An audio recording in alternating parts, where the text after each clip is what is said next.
Hi, Linda. Hi, Michael. Well, I appreciate you joining me for this live stream. You all are the fifth of the six People of the Year organizations and/or individuals that we honored um, earlier this year. Um, Linda, you obviously are the executive director of Housing Forward in Maywood. I'll let you kind of explain, what Housing Forward is to people who may not necessarily be familiar with the organization, and how you guys got to be in Maywood, and what your core mission is. So you can just take it away. Okay, great. Well, good evening to you, Michael. It's always good to have a conversation with you. You're my favorite local journalist. I'll just put that plug in there. And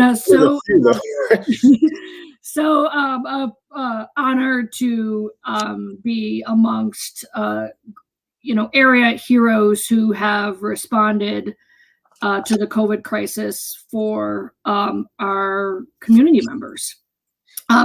Housing Forward is a local nonprofit that has been in existence for 28 years. Our mission is to transition people from a state of housing crisis to housing stability. We serve all of West Suburban Cook County, including all of Proviso. We have been in Maywood. When I first started with the organization back in 1998, we were located in Maywood. We moved out for some time, and then we moved back in 2007. So we are located at the St. Eulalia Parish House, just south of the Eisenhower, at the corner of 9th and Lexington. And so we've been there over a decade, and obviously serving the community of folks that are experiencing housing instability, those who are both at risk as well as who are literally homeless. You had a different name prior to Housing Forward. We did. Yeah. Actually, when we were founded, we were Tri-Village Pads. We changed our name in 2000 to West Suburban Pads. And because of all the work that we were doing around housing, specifically supportive housing, we changed our name in 2015 to Housing Forward, really to better reflect the work that we were doing in the community around housing. You mentioned a very interesting term that I've started using since I've been reporting on Housing Forward. Actually, since I had since the first conversation I may have had with you and some other people at Housing Forward, you all refer to homeless people as people experiencing homelessness, right? That's a good term for us to start using. Not a lot of people are sensitive to the language, but kind of explain how we lay people who don't work with people experiencing homelessness regularly, how we should refer to them. Yeah, I so appreciate you starting off with that. Homelessness is not a condition. Homelessness is a circumstance. Homelessness is not in our mission statement because people get hung up on the term homeless. These are individuals first. These are people first. These are veterans first. They are people first, and men and women and families and children and youth, single moms, single dads, families that are whole, and to be judging them at the outset because homelessness comes with so many preconceived notions that we really, say it's people who are experiencing homelessness. And I'm glad you've captured that and made yourself aware of that. Yeah. Can you explain, what the condition of homelessness is for people who may have a relatively narrow, myopic perception of what homelessness is? Because it's often not what we think it is. It's not just what we think it is. Right. So our those preconceived notions are, older gentleman with a beard and a backpack sleeping on a bench, right? And that's a very narrow, again, myopic view of the population in general. I mean, we serve a whole range of individuals who come to us from the communities that are within our service area. This is, while we're right next to the city of Chicago, people associate homelessness with an urban setting. That's simply not true. The whole adage that you're one paycheck away, is something that we know and recognize, that loss of a job, loss of income in a household through maybe divorce, fleeing domestic violence. Certainly there are the economic factors, but there are, other factors as well, including, people who have long-term disabling conditions who perhaps can't work because of that condition, a medical condition, a severe mental health crisis that they're experiencing, either short-term or long-term. And those folks generally are living on very, very limited incomes, sometimes just a Social Security check. And that's less than $1,000 a month. So trying to find housing that is affordable, is always a challenge for us. So, it's really a whole gamut. It's not a homogenous group of people, I think is what I'm trying to express. It's people in our community. It can be your neighbor. It can be a coworker. It can be a church member. And you just don't always know, because sometimes people think, they're shameful, or they feel shame that, oh my God, I've found myself in this situation. Some school districts have populations of homeless students as well. Yeah, exactly. So actually, every school district in the nation is required to have a homeless liaison. Wow. And those homeless liaisons are required to submit data to their state. But there's often a disconnect because while that it's under the McKinney-Vento Act, and while those school districts are required to report those numbers to the state, they are not required in any way to work cooperatively with the area, nonprofit that is serving students who are experiencing homelessness. So we often have to do significant outreach to those school districts, and how do we make sure that's oftentimes those are families that are living in a doubled up situation, and trying to find them and get them connected to services so they don't land in a shelter like ours or in their cars.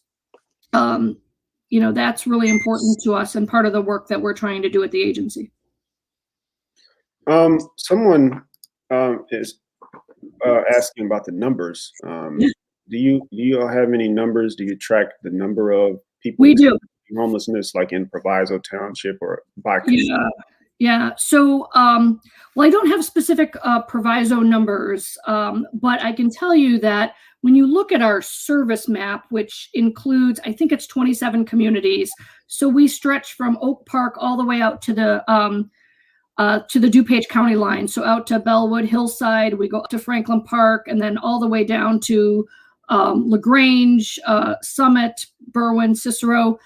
And within that service area, there's probably upwards of 3,000 people annually that are served by the various communities within West Suburban. Last year, we served 2,000 individuals who were either at risk or who were experiencing literal homelessness. There are a few other agencies like Catholic Charities that are also serving people. So, but those are the ones that we know of, right? What's a lot more difficult are the ones that don't connect with our agency or don't know how to find us or what have you. So those are just the numbers that we have. We those are conservative numbers for sure. Have they changed since the COVID crisis hit?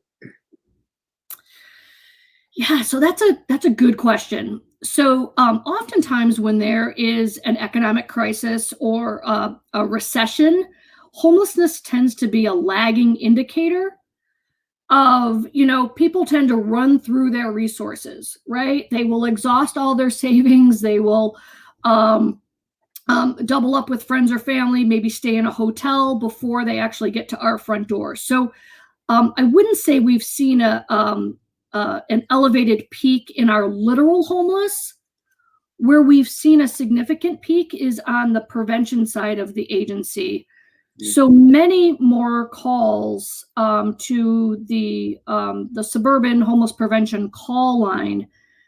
People displaced, those frontline workers, retail folks that have restaurant, servers, what have you, who have lost their job and are not able to pay their rent.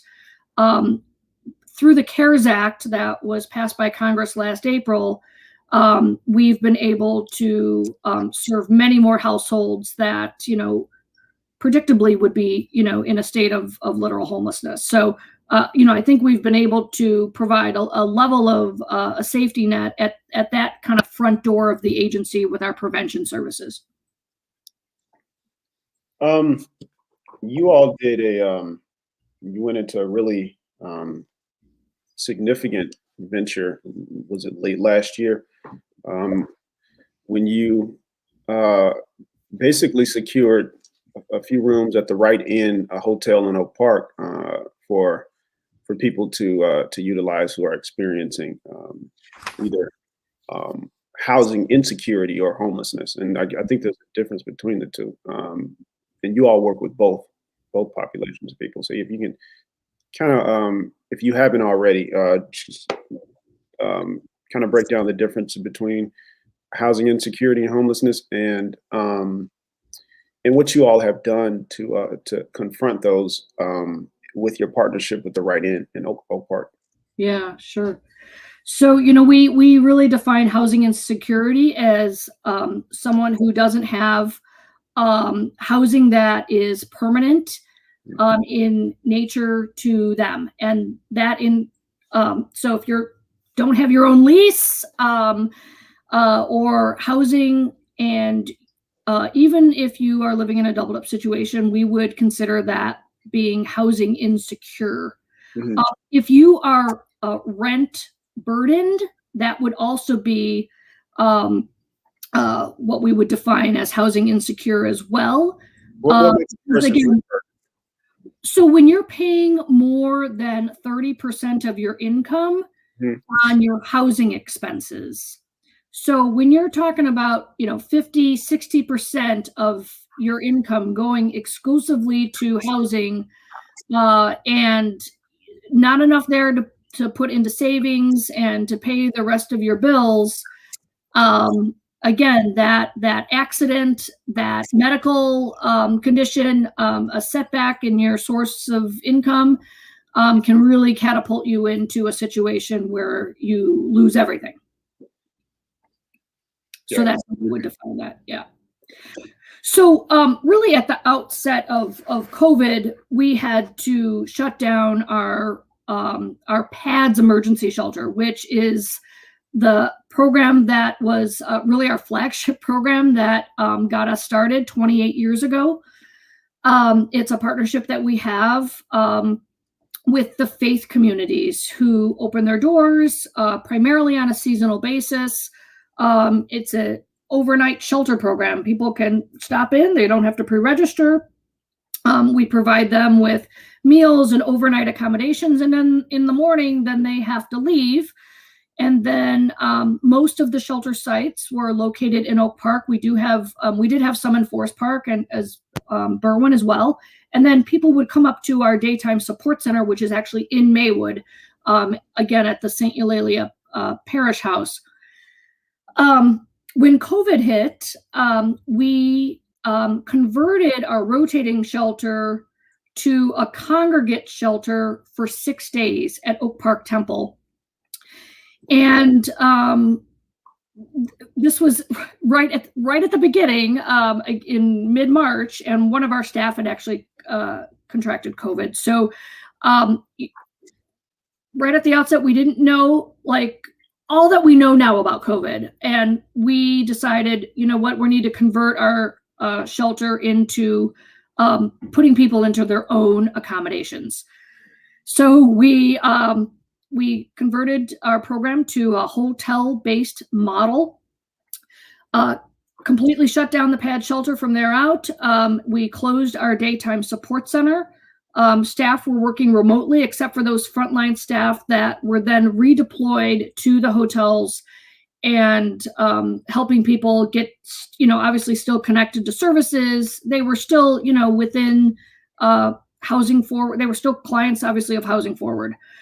We really, at the outset, didn't, as we were staying longer and longer in the hotels, it really became apparent that that model was working.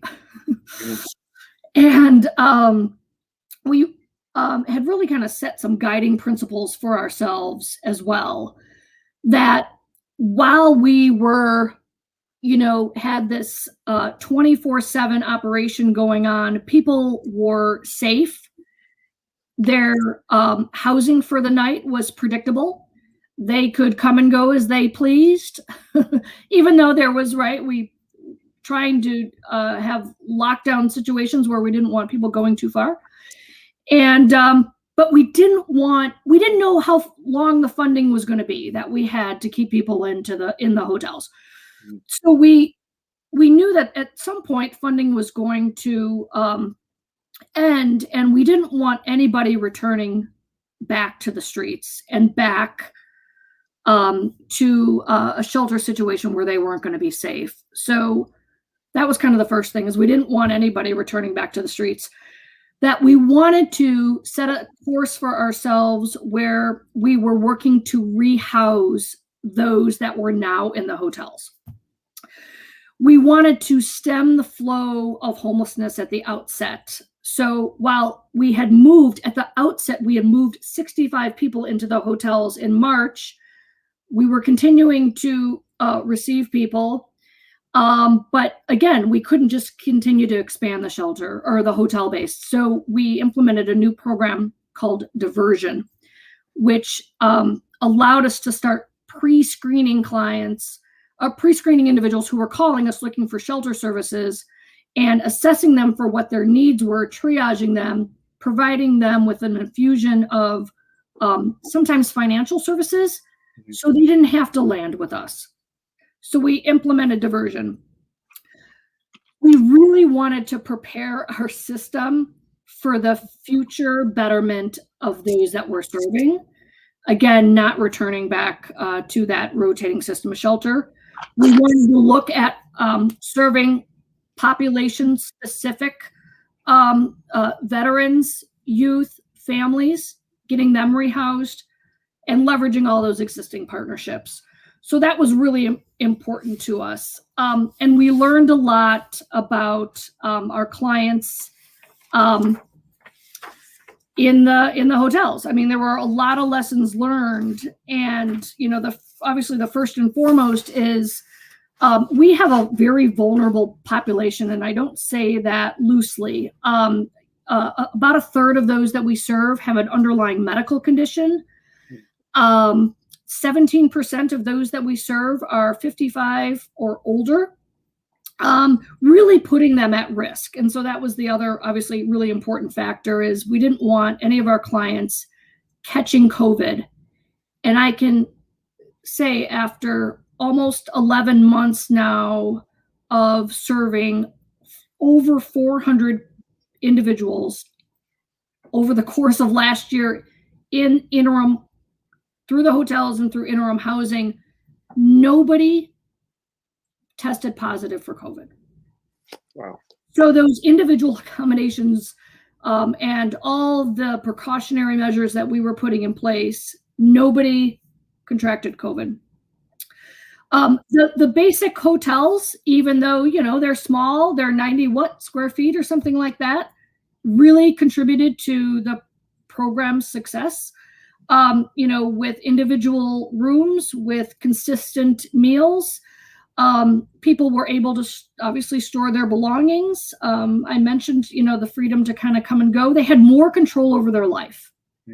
They were able to sleep in on a Saturday morning like you and I get to enjoy, right? They had heat. They could adjust their heat.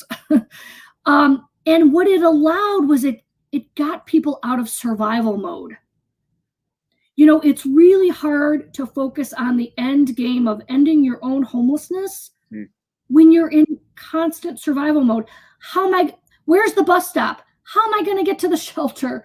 I got this doctor appointment. Where am I going to go between when the shelter closes at 6:45 and when the library opens at 9 a.m., right? All of that evaporated. And for us, the shelter, there was no more, clients, sometimes there's arguments in the shelter. All of that went away. Personal hygiene improved, sleeping improved, overall well-being improved. And it allowed clients to really begin to make steps towards addressing their own future goals. So that's really long-winded, but it's an arc of going from survival to, oh my gosh, even in these very small accommodations, there was a level of stability that these clients had not received in a long time.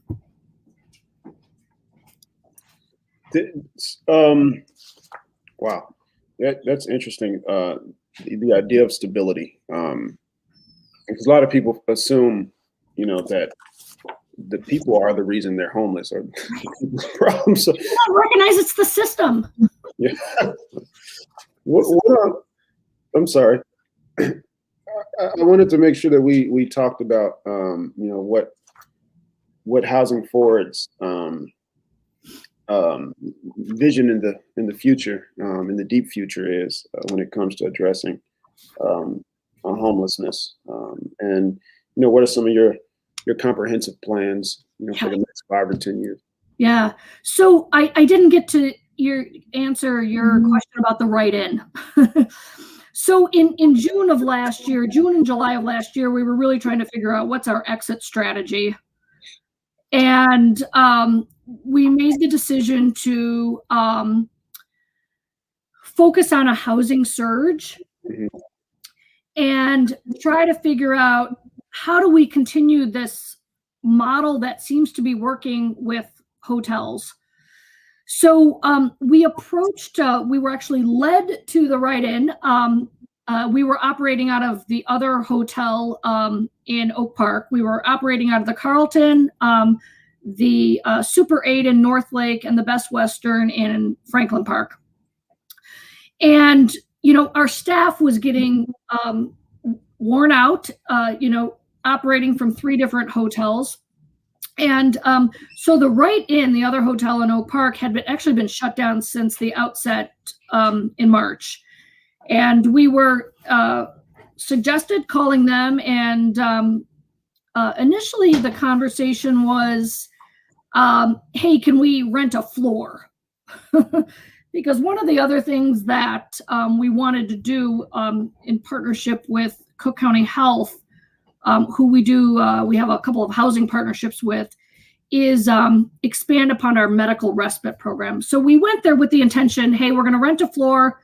Medical respite is a program where individuals who are homeless, when they are being discharged from a hospital, you and I were well enough to leave, but we'd go home and we'd rest and we'd get out of bed when we felt better. Well, individuals who are homeless, they're well enough to leave the hospital, but they've got nowhere else to go. So that was our intention originally going into the write-in, and the owners basically said it's too expensive for us to open back up for just renting one floor to you. And we went back and thought about that and talked with our board of directors and went back and said, well, how about renting the whole hotel to us? And after some negotiations, they said, okay. So we signed a lease for a year. And at the end of September, we took the remaining folks that were in the hotels, placed them over at the Right Inn. In that 3-month period between July and September, we really focused on, okay, this is going to be one of the exit strategies, but we also wanted to do this housing surge. So we started applying for some federal funding. And we also master leased some units of housing. So we wanted to, it was getting very expensive in the hotels. We knew that there was going to be individuals who were going to be exiting to their own apartments. So we leased 16 units of 16 apartment units. And then we also leased a 3-flat in Oak Park. We were serving a handful of very large families, 4 and 5 people. And we knew that they weren't going to be a good fit in the hotel because we had one mom. She had 3 school-age children, all trying to do e-learning in one small hotel room. And we said, this is, we can't live by our values of treating people with dignity and respect if we can't address, the schooling needs of these kids. So we rented a 3-flat that had 3 and 4 bedrooms, each of the apartment units. So we launched that in October. We're calling that Ohio House. That is in Oak Park. And we started getting some federal funding. So in the course of 6 months, July through December, we were able to create 135 new units of housing. Wow. With all of the federal funding that we had, our rental assistance program that we expanded upon, we received some funding through the VA to house 15 veterans.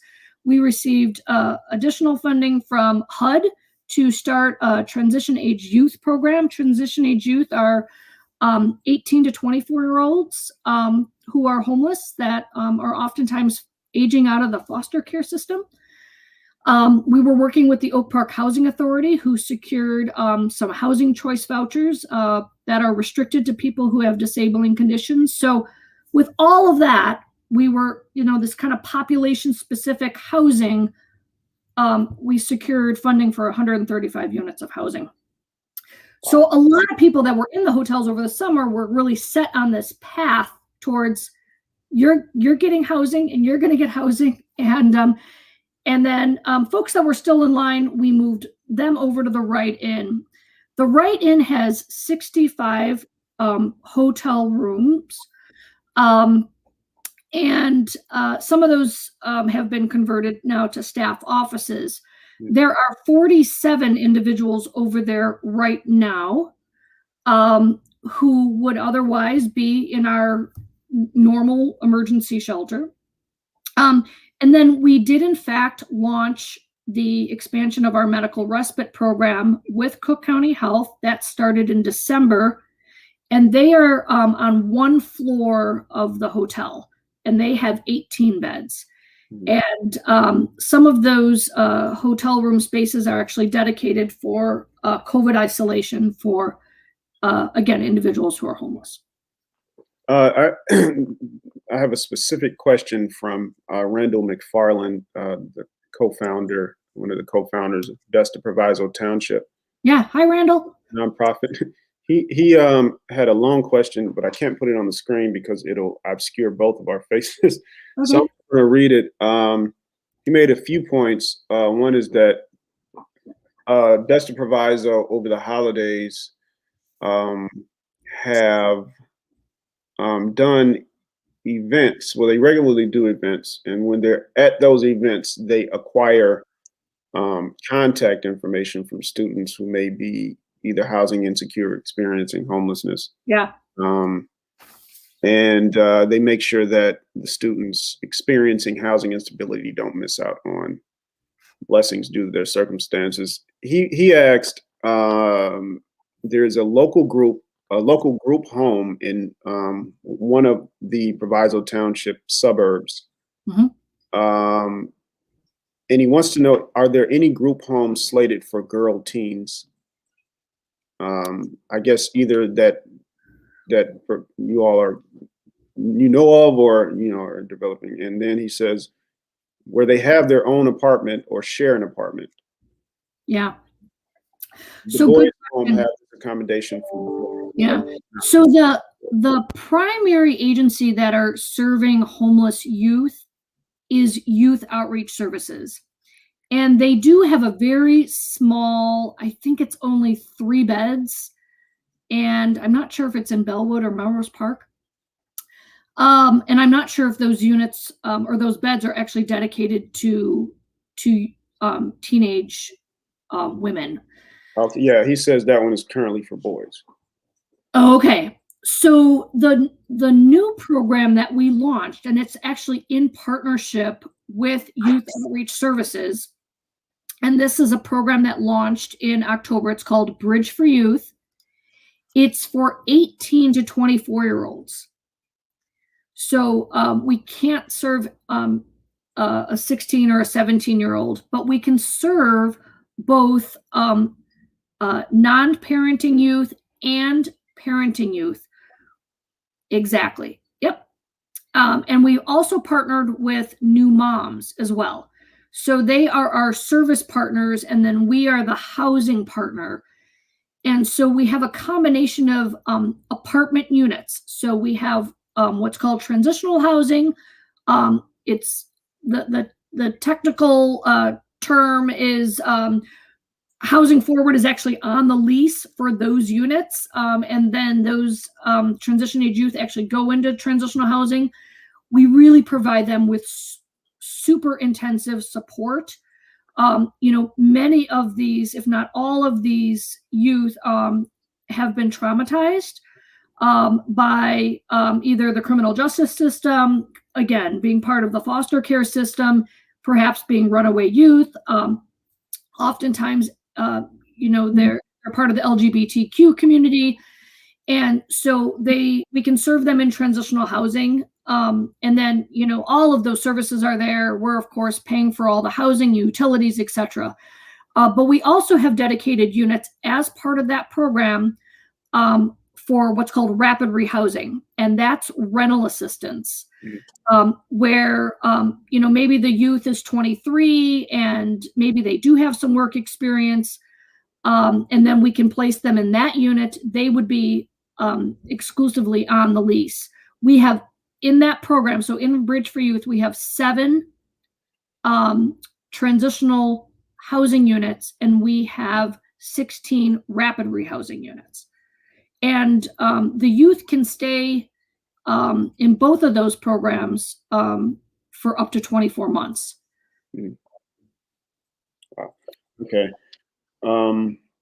Yes, and there's our homeless and outreach line. So thank you for putting that up there. If you call that number Monday through Friday, 9 to 5, one of our staff at Housing Forward will answer that. And then after hours and on the weekends, that is answered by call service Amita Presence. I want to make sure that. Okay. And if Michael, if you could put up one more phone number, and I'll give it to you. This is the homeless prevention call line. And this is the call center that is operated by Catholic Charities. And that phone number is 877-426-6515. And that's for households that are behind in their rent. And so what happens is you call that number, Catholic Charities pre-screens you. They do this for all of suburban Cook County. And then if you are calling from Oak Park, Proviso, Leiden Township, Housing Forward will generally get those calls referred to us, and then our staff will do the formal intake process for prevention services. So financial assistance, if you're behind in rent, utility, and we actually have some funding for mortgage assistance as well. Oh, wow. And this is all open to everybody within you all's service. Exactly. Mm-hmm. Yep. It's pretty large. Well, is there anything else that you feel that we may have missed or did not get sufficient attention? Yeah, so we've signed this lease with the write-in for a year, but we're really looking at this through a long-term lens. It's really easy with the pandemic to be in crisis mode ourselves, and we don't want to return to a model of programming that is rotating anymore. We want to continue to operate this interim housing model because we've demonstrated that it works. 100% of those that are in interim housing are now receiving, all the case management services that they wouldn't necessarily be able to receive in the emergency shelter. So really thinking of the long-term view of this, adopting this new model, making sure that we are ending homelessness, making it rare, brief, and one time, and getting people on that path to housing as soon as possible. Rolando Villegas asks, what do you do to help the people in your program become financially independent? Yeah. Oh, good question. Okay. So we also have an employment program that is out of our walk-in center, out of our Oak Park office. So we have a satellite office, and we have a program called Career Passport. And that is a cohort of individuals who are connected with Housing Forward, and we're using clients in interim housing and getting them through our soft skills training program, which is Career Passport. And then we also have a full-time job developer who works to make connections out in the community to get people connected to employment. And then we do financial literacy with that program as well. And Randall also asks, what usually happens with young girls under 18 who do not have housing stability? Yeah. It's a huge need. And again, Youth Outreach Services is the really the designated agency because they are a DCFS certified agency able to serve homeless youth under the age of 18. And it's unfortunate there's not a lot of alternatives out there. And so these young adults are finding themselves, having to often couch surf and not always getting connected. But if you call Housing Forward, the number that Michael put up before, the 397 number, we can get you connected to Youth Outreach Services.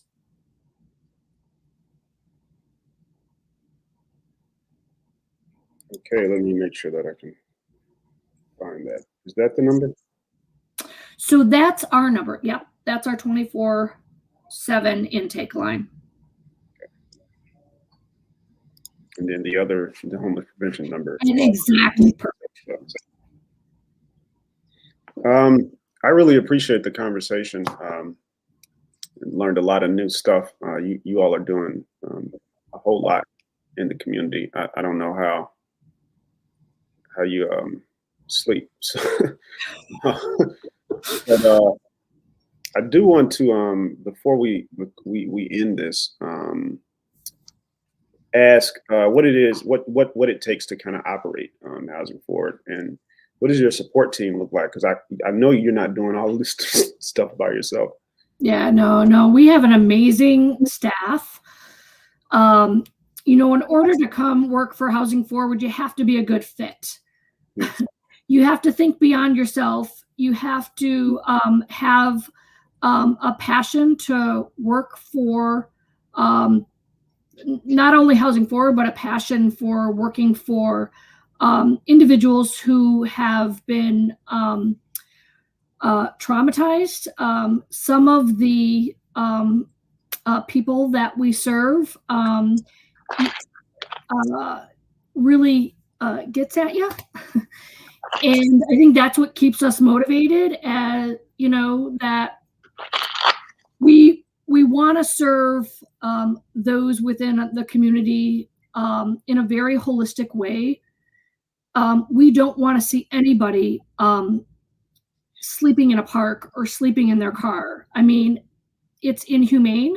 It's wrong. People have a basic right to housing, as well as access to, you know, all the other things, healthcare and food and what have you. And you've got to be a good fit. And we are relentless in our pursuit to get people rehoused and to end their homelessness. So, you know, when barriers get put in front of us, we always seem to find a workaround. Can't go up the hill, we go around the hill, the mountain. Well, we appreciate what you do. Thanks for everything you do for the residents of Proviso Township and helping them secure decent, stable housing because it's a precious commodity, more and more precious nowadays, in particular. Yeah, I've got to put a plug in that if you're interested in volunteering, you can go to our website. It's flashing up there, housingforward.org. There's a tab called Get Involved. Ebony Martin is our hero. She's amazing. We have a lot of amazing staff. Ebony helps all of our families who come to us. Yeah. All right, and again, to get to volunteer, they want to visit your website at housingforward.org and push the Get Involved tab. Look for the Get Involved tab. What types of volunteer roles do you all need to? Yeah, it's now shifted a bit. You know, we're looking for people to sit at our front desk at the hotel. So as people are you know, coming in and out, we have to do the wellness checks. So sitting at the front desk. We're also looking for groups to help out with food. So we were doing catering, and again, that got really expensive. So now we've got groups coming back and helping us out with breakfast and lunch and meals. That everything has to be individually packed, and I think we've got information up on our website about that. And you know, if you want to do a one-time thing, do a collection for us. We're always looking for you know, backpacks, hygiene items. We've got kids right now at smaller households at the hotel, as well as at Ohana House. And we didn't even talk about all of the housing that we do. We've got lots of opportunities. So, you know, I would suggest you go to the we love Ebony too, Randall. So go to the website and you can find all the opportunities there. I appreciate this again. Thank you for taking this roughly hour out of your time to talk about what you all do at Housing Forward. We look forward to covering more the stuff that's coming out of Housing Forward. And it's one of the crown jewels in Maywood that a lot of people don't talk about enough and don't really realize that it's in Maywood because so much of your work is in Oak Park, but you are. That's where my office is when I'm not in my kitchen here. Absolutely, yeah. So Felicia Blank says she worked for your transition housing in 2004 and is really devoted to helping the homeless. We again appreciate you all, your devotion and your passion. We're going to start doing, you know, some live streams every week with newsmakers and people who are making moves and making impact in Proviso Township. So I'd love to have you on to talk some more as you know, as things progress at Housing. Yeah, Michael, it was so nice to have 47 minutes with you tonight. Yeah, you're right. It could have been longer. So Thank you again. Appreciate it. Okay. All right. Take care. Take care. You too.